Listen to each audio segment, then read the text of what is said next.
Hi friends, మీరు చూస్తున్నారు మన యూట్యూబ్ ఛానల్. వెహికల్ వచ్చేసి రాయల్ ఎన్ఫీల్డ్ బుల్లెట్ బైక్ మన దగ్గర అయితే మిస్సింగ్ అండ్ టెక్నికల్ ఇష్యూతో అయితే మన దగ్గర వచ్చింది. వెహికల్ టోటల్ బాడీ అయితే ఎక్కి మనం అయితే క్లీన్ చేయడం అయితే జరుగుతుంది. అలాగే హౌస్ పెయింట్ కూడా చాలా రస్ట్ పట్టి ఉంటే మనం అయితే క్లాత్ తోటి అయితే క్లీన్ చేయడం జరిగింది. అలాగే దాని తర్వాత మనం టోటల్ బాడీ క్లీనర్ తోటి హౌస్ పెయింట్ని కూడా క్లీన్ చేయడం అయితే జరిగింది. చూడండి ఎంత అయితే మనకు బ్లాక్ అనేది ఎంత ఏర్పడుతుందో క్లీన్ చేసిన తర్వాత ఎంత వైట్ ఉందో వైట్ క్లీన్ చేసి మనం అలాగే టోటల్ బాడీ కూడా క్లీన్ చేయడం అయితే జరిగింది.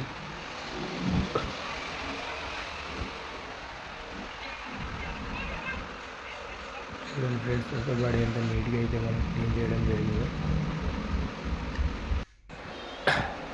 క్లీన్ చేసి ఎక్కించి మనం అయితే ఇగ్నిషన్ ఆన్ చేసి స్విచ్ ఆన్ చేయాలి. మనం మాల్ ఫంక్షన్ లైట్ అనేది అయితే అప్డేట్ చేయడం అయితే జరిగింది. మాల్ ఫంక్షన్ లైట్ అయితే సింగిల్ సెల్ఫ్